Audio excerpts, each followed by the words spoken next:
Hello there and welcome to our Shield of the Sun video. In this video, what we're going to do is talk a little bit more about the prophecies regarding 7 seals, 7 trumpets, and 7 veils. So to really understand these prophecies is to understand that each of them are going to come in a time frame for which they are to be unleashed at certain points of our time in the future.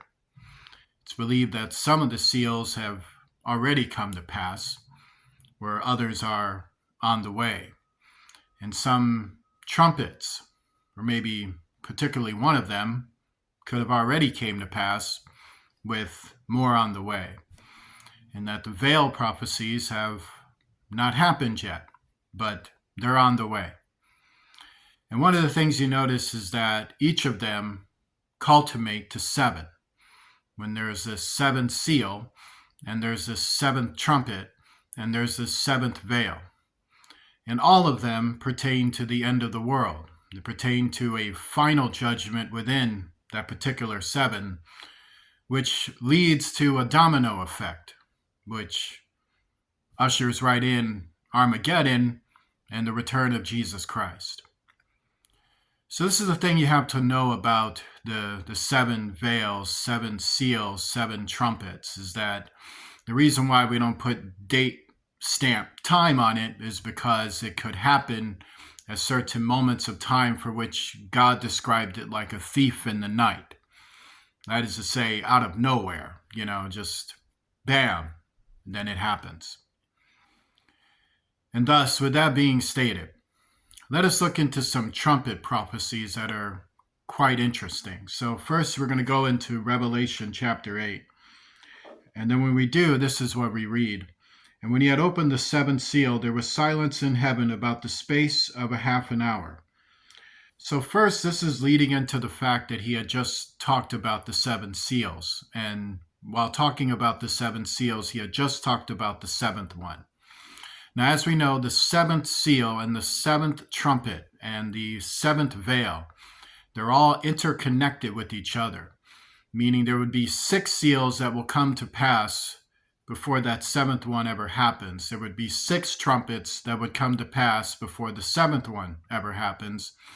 And there would be 6 veil prophecies that come to pass before the 7th seal, trumpet, and veil ever happens. And then when all of those 6 are done, then you have the 7th trumpet, 7th veil, and 7th seal all happening to usher in the appearance of Jesus Christ, or usher in his second coming.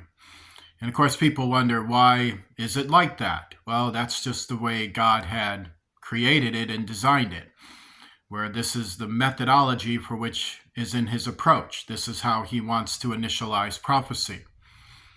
Could it be something to the effect of our world? Could it be our world is affected within the space-time grids? Could it be that the sun and the moon and the cosmos and the way our world is seen, or the way our world now stands, is within the grip of these prophecies, and thus they have to be fulfilled in the manner for which they are in order for them to go down exactly the way it is to go down word for word? It seems like it when you consider the technology and consider what's been going on in space and everything else, that there definitely is an interdimensional influence over our governments, over our technology, and over our entire society itself, that there is a reason why God had to state he is Alpha and Omega in the beginning of Revelation, because a lot of the ways that we know about time and space is going to be affected in our reality today.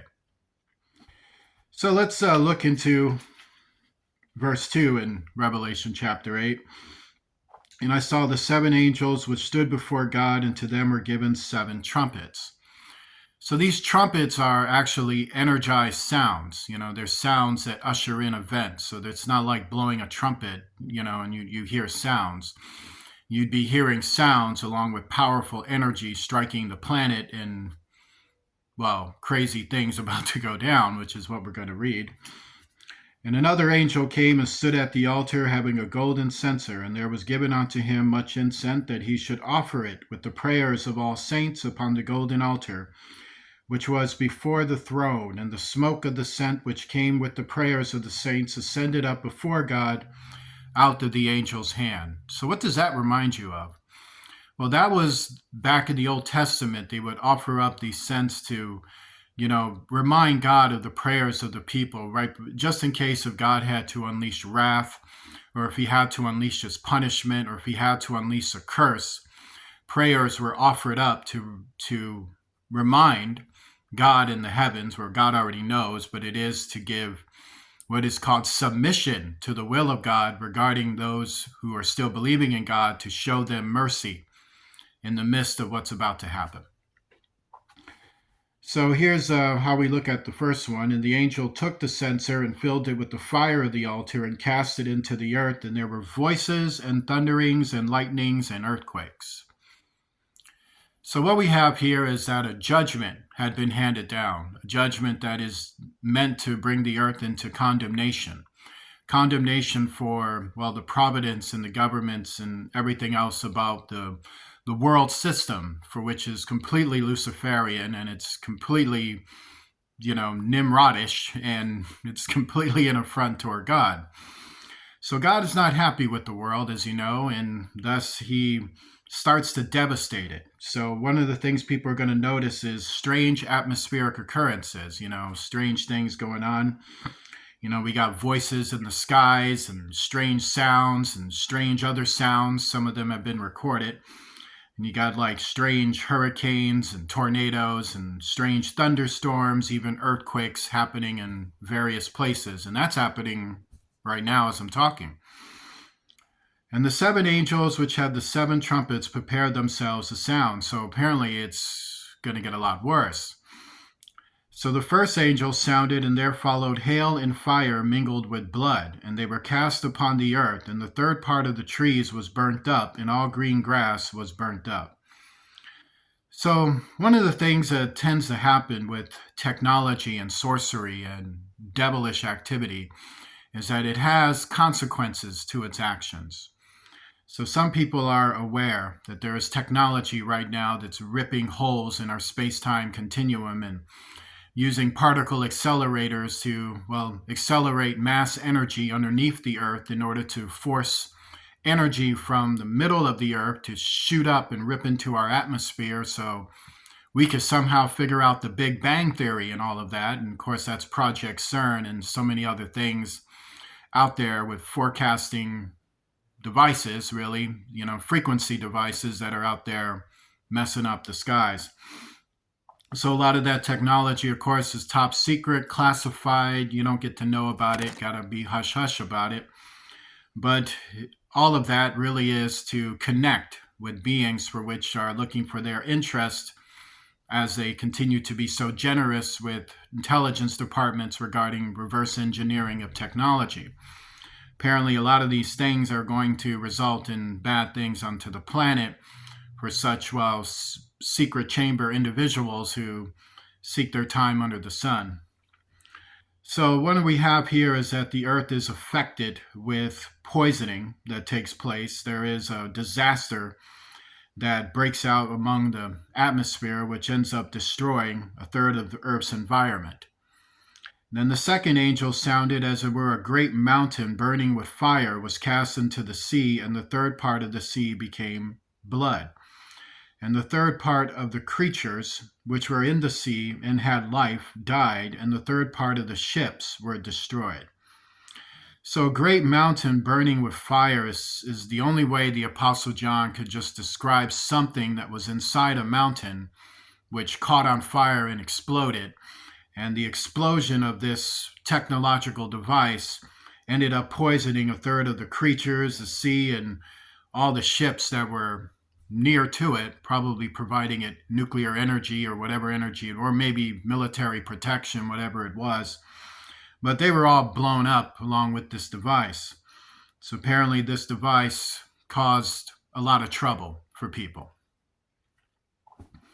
what device could do that, that's underneath a mountain right now, and if it ever blows up, could actually do the exact same damage that Revelation 8 described.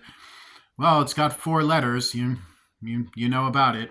It's called CERN. But maybe it's something else.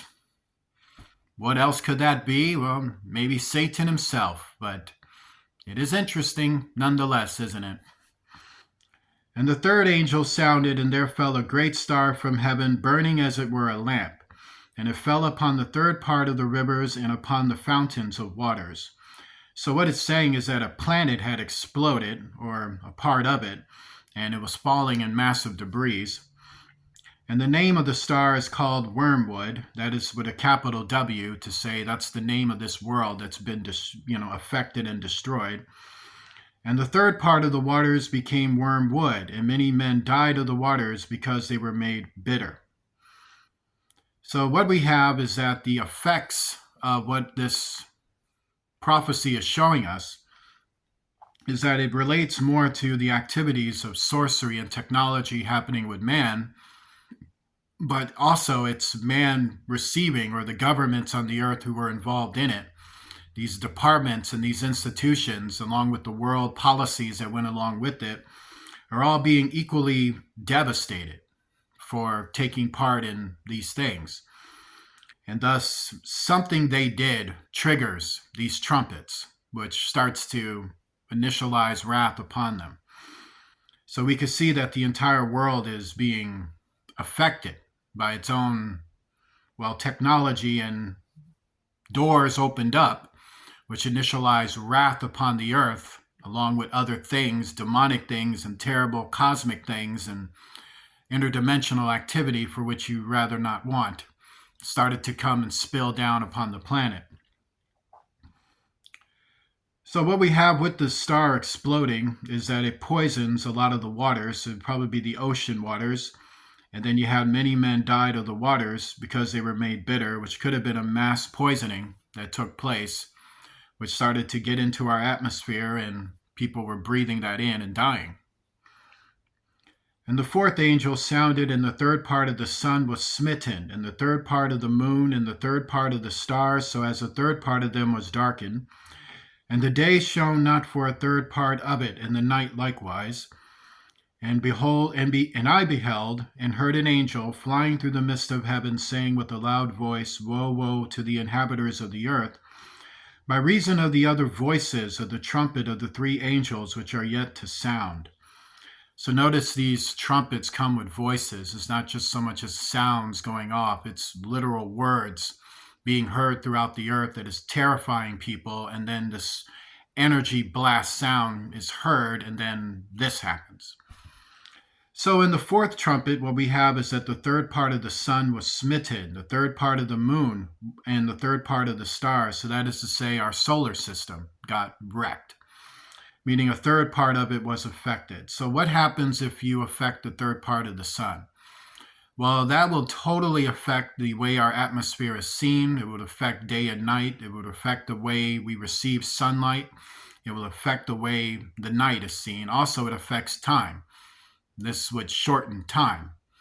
The other thing, if it affects the moon, a third part of it, the sun and the moon, the universe also operates within orbitable axis pool, which is space and time moving circuits all about the planets.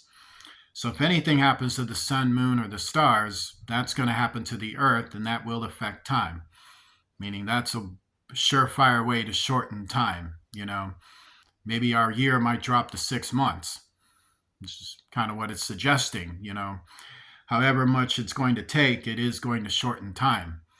So the world will be, in the grip of that, meaning time will become even shorter than it is now, which is good if you want to get out of this world. But it is crazy when you really think about it. And then it starts to talk about what's going to happen in the 5th seal, or in the 5th trumpet, actually.